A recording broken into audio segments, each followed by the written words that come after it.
So I appreciate it. Dan in Aurora, Colorado. Hey, Dan, thanks for listening to AM 760. What's on your mind? Yeah. I was just calling to respond to something you said last Friday. Mm-hmm. You were talking about congressional salaries being tied to minimum wage.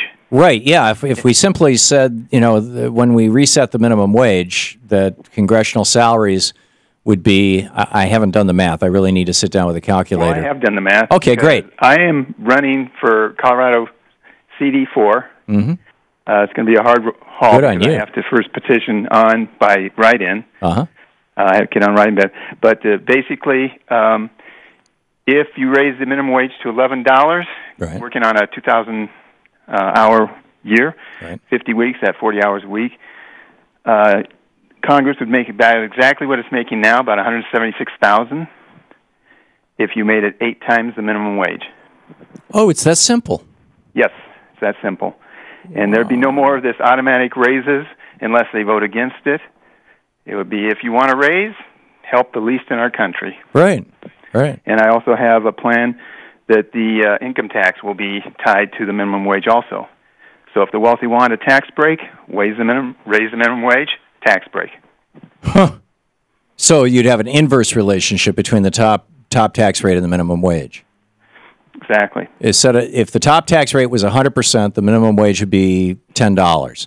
If the top tax rate becomes 90%, the minimum wage becomes $11. If it's 80%. Actually, it would be tied to in the plan that I've kind of laid out. I mean, of course, it may not be the final plan, but you need to present something, and we need to start presenting something to the people. Right. But the top rate is at 100 million hours, and then it's based on the minimum wage times that. So you're basing it on a minimum wage hour equivalent, because really, is there anybody in this country who is so brilliant that what they're doing is 1,000 times smarter or more competent than anybody else?